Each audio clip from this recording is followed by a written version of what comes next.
Hello students, आज हम discuss करेंगे ये प्रॉब्लम। ये दोनों ब्लॉक हैं ए बी, एक 2 kg है और एक 1 kg है, और ये एक स्ट्रिंग के थ्रू इस प्रकार कनेक्ट कर रखे हैं हमने। दोनों ब्लॉक की एक्सेलरेशन फाइंड आउट करनी है और टेंशन भी फाइंड आउट करनी है, इस स्ट्रिंग के अंदर कितनी टेंशन प्रोड्यूस होगी। तो आओ देखते हैं कैसे करेंगे। तो सबसे पहला स्टेप ये है कि हम स्ट्रिंग के अंदर टेंशन की डायरेक्शन मार्क करेंगे, और क्योंकि ये एक ही स्ट्रिंग है, यहाँ से देखो इस जगह से कनेक्ट होके एक ही स्ट्रिंग है, ये इस ब्लॉक तक आ रही है। तो क्योंकि एक ही स्ट्रिंग है तो इसके अंदर एक ही टेंशन प्रोड्यूस होगी, तो मान लेते हैं कि टेंशन की वैल्यू है टी। तो अगर इस ब्लॉक के से दिखाएंगे तो इसकी डायरेक्शन ऊपर को होगी टी, और अगर पुली के रिस्पेक्टिव में दिखाएंगे तो नीचे को होगी। सिमिलरली यहाँ पे ऊपर को टी लगेगी अलोंग द स्ट्रिंग, और यहाँ पे भी ऊपर को लगेगी अलोंग द स्ट्रिंग। अगर इस पॉइंट का रेफरेंस से दिखाएंगे तो नीचे आएगी अलोंग द स्ट्रिंग, और ऐसे ही इस केस में भी एक नीचे एरो दिखा देते हैं। तो क्यों ये टी है तो फिर ये भी टी है और ये भी टी है, तो पूरी स्ट्रिंग के अंदर एक ही टेंशन प्रोड्यूस होगी। उसके बाद दूसरा स्टेप अपना होता है एक्सेलरेशन अज्यूम करना। तो यहाँ पे हम कोई भी एक्सेलरेशन मान सकते हैं। जैसे सपोज करो ये ब्लॉक जो बी है, ये मान लेते हैं कि सपोज करो ऊपर को जा रहा है ये विद एक्सेलरेशन ए, तो ये वाली पुली फिक्स है, लेकिन ये वाली जो पुली है ये मूवेबल पुली है। तो अगर इस ब्लॉक की एक्सेलरेशन बी है, तो क्योंकि ये ब्लॉक डायरेक्टली कनेक्टेड है इस पुली से, तो इस पुली के अंदर भी कितनी एक्सेलरेशन आएगी ए। तो बी ब्लॉक की जो एक्सेलरेशन है ए, वही एक्सेलरेशन पुली की होगी। अब हमें कंस्ट्रेंट रिलेशन बनाना है, तो अपने पास दो मेथड है। एक हम इसको डायरेक्टली समझ सकते हैं यहाँ से कि अगर ये पुली ऊपर को जा रही है, तो अगर ये पुली एक्स ऊपर उठेगी तो ये वाला एंड भी एक्स ऊपर जाएगा और ये वाला एंड भी ऊपर एक्स ऊपर जाएगा, तो कितनी टोटल स्ट्रिंग रिलीज होगी 2x। तो क्योंकि ये वाला एंड तो फिक्स है, तो वह पूरी की पूरी 2x इस ब्लॉक को मिल जाएगी, मतलब ये वाली साइड को मिल जाएगी। तो अगर ये x ऊपर जाएगी तो ये ब्लॉक 2x नीचे आएगा। अगर ये पुली x ऊपर जाएगी तो ये वाला एंड भी x ऊपर जाएगा, ये वाला एंड भी x ऊपर जाएगा, ये एंड मूव कर नहीं सकता, तो पूरी की पूरी स्ट्रिंग इस साइड रिलीज हो जाएगी। कितनी? x और x 2x। तो ये ब्लॉक नीचे आएगा 2x से। तो इस पुली की डिस्प्लेसमेंट x, ब्लॉक का नीचे को 2x, अगर वेलोसिटी मार्क करेंगे तो v और ये 2v, और अगर आप एक्सेलरेशन इसकी मार्क करोगे a, तो ये एक्सेलरेशन हो जाएगी 2a डाउनवर्ड। इस प्रकार हम डायरेक्टली भी एक्सेलरेशन मार्क कर सकते हैं।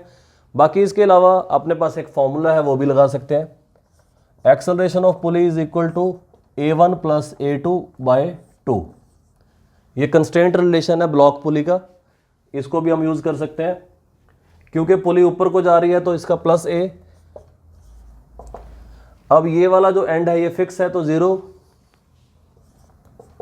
जो दूसरी साइड है उसकी एक्सेलरेशन हम निकालना चाहते हैं बाय 2, तो a2 की वैल्यू आ गई 2a। तो ये वाला एंड अपने आप ही विद साइन आ गया 2a, मतलब ऊपर को 2a। तो अगर ये साइड 2a ऊपर जाएगी तो ब्लॉक 2a नीचे आएगा, हमने पहले ही मार्क कर रखा है। तो एक्सेलरेशन आ गई 2a। तो दोनों मेथड से हमने सीख लिया, कंस्ट्रेंट रिलेशन अप्लाई करके, और डायरेक्टली भी हम पुली के पर्सपेक्टिव से देख सकते हैं कि कितना ऊपर जा रही है तो उसके हिसाब से ब्लॉक कितना नीचे आ रहा है। दोनों ही मेथड सही हैं, दोनों से सेम रिजल्ट आएगा। इसके बाद जब एक्सेलरेशन हमें मिल गई तो नेक्स्ट स्टेप होता है फ्री बॉडी डायग्राम। तो दोनों ब्लॉक की क्या बनाएंगे हम? Free body diagram.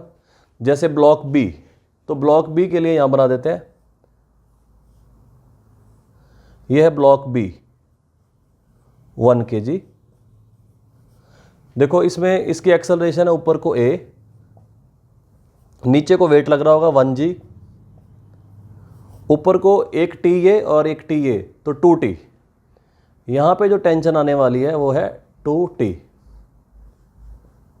क्योंकि ये पुली मासलेस है, तो ये टी और ये टी अपवर्ड 2t, डाउनवर्ड भी क्या आएगा 2t। तो इस ब्लॉक के ऊपर कितनी टेंशन प्रोड्यूस होने वाली है 2t। तो second law F net is equal to M A, तो नेट फोर्स ऊपर को है, तो F net 2t minus 1g is equal to M A, M है 1 kg 1a, 1 kg इसका मास है, एक्सेलरेशन a है, तो 1a 1 इंटू ए। तो ये 2t की वैल्यू आ गई, ये एक इक्वेशन बन गई अपने पास। सिमिलरली अब आगे क्या करेंगे, इस ब्लॉक ए के लिए FBD बनाएंगे। अब ये जो ब्लॉक है ये नीचे को आ रहा है, तो इसका मतलब डाउनवर्ड फोर्स नेट फोर्स है, वेट होगा 2g। अब ऊपर को टेंशन है t और एक्सेलरेशन कितनी आ रही है 2a, तो F net is equal to M A, वापिस से वही न्यूटन सेकंड लॉ, तो 2g minus T is equal to, इसका मास है 2 kg, तो 2a, तो 2 एक्सेलरेशन क्या है 2a, F net is equal, ये नेट फोर्स हो गई, ये मास हो गया, ये एक्सेलरेशन हो गई, तो ये आ गया 2g minus T is equal to 4a। तो यहाँ पे अब इसको सॉल्व करना है, दो इक्वेशन मिल चुकी हैं हमें और दो ही वेरिएबल है, एक a और एक t, दो इक्वेशन दो वेरिएबल, और ये बहुत ही आसानी से सॉल्व हो जाएंगी। सॉल्व करने के लिए क्या करते हैं, या तो डायरेक्टली इसको a सब्सटीट्यूट कर देते हैं यहाँ पे, या इसको 2 से मल्टीप्लाई करके ऐड कर देते हैं, जैसे भी कर सकते हैं। ये मैथमेटिकल काम है, तो डिफरेंट अप्रोच हो सकती है, जैसे भी हम कर सकते हैं इसको। तो चलो सब्सटीट्यूट कर देते हैं यहाँ पे, इस a की वैल्यू यहाँ पुट कर देते हैं, ये 1 है, ये 2 है, solving equation 1 and 2, solving 1 and 2, दोनों इक्वेशन को सॉल्व करेंगे, तो इसकी वैल्यू पुट कर देते हैं 2g minus T 4a, acceleration की वैल्यू पुट कर दो यहाँ पे, तो ये आ जाएगा 2t माइनस जी, ये a की वैल्यू यहाँ सब्सटीट्यूट कर दी और इसके बाद a की वेरिएबल है t, तो सॉल्व कर देते हैं 2g minus T 8t minus 4g, इसको इधर ले आएंगे तो ये हो जाएगा 6g, और इसको इधर ले जाते हैं तो ये हो जाएगा 9t, तो 9t is equal to 6g और t is equal to 6g by 9, और इसको डिवाइड कर देंगे 2g बाय 3, तो टेंशन कितनी आ गई 2g बाय 3, ये इधर आया 9 हो गया, 8 और 1 9, और ये इधर आके प्लस हो गया 6g, तो यहाँ से हमें क्या मिल गई t की वैल्यू मिल गई। अब अगर t मिल गई तो बाकी भी हम कैलकुलेट कर लेंगे, पहले इसको मिटा देते हैं।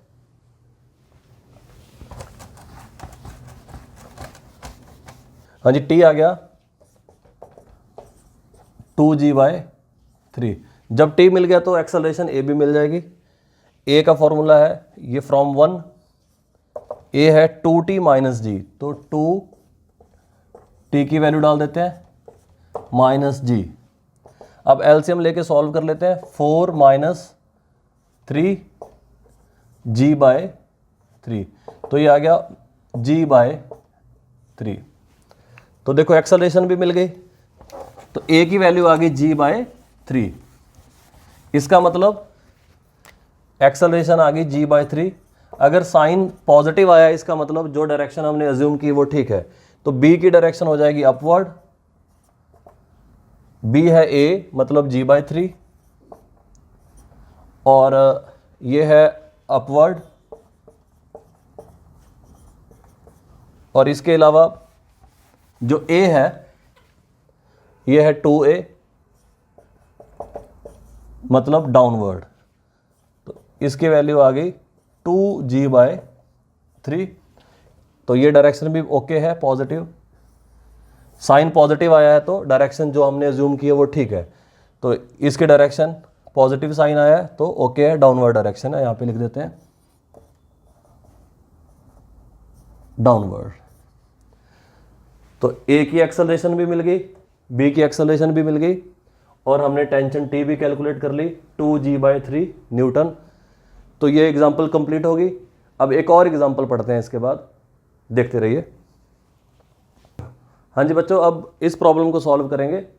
दोनों ब्लॉक की एक्सेलरेशन निकालनी है, और इस केस में भी अगर देखें तो एक ही स्ट्रिंग है। तो मान लेते हैं इसमें टेंशन है टी,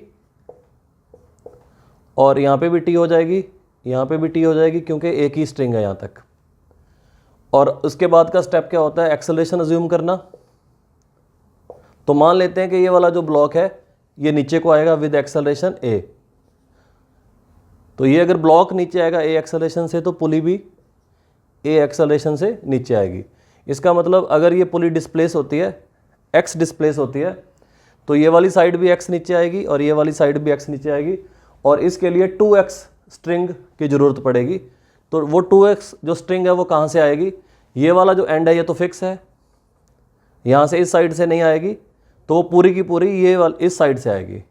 इसका मतलब ये ब्लॉक जो है ये 2x ऊपर जाएगा। अगर ये पुली x नीचे आएगी तो ब्लॉक 2x ऊपर जाएगा। इसका मतलब अगर एक्सेलरेशन a प्रोड्यूस होगी तो इसमें 2a एक्सेलरेशन प्रोड्यूस हो जाएगी।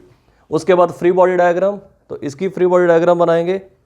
तो नीचे को वेट है 5G,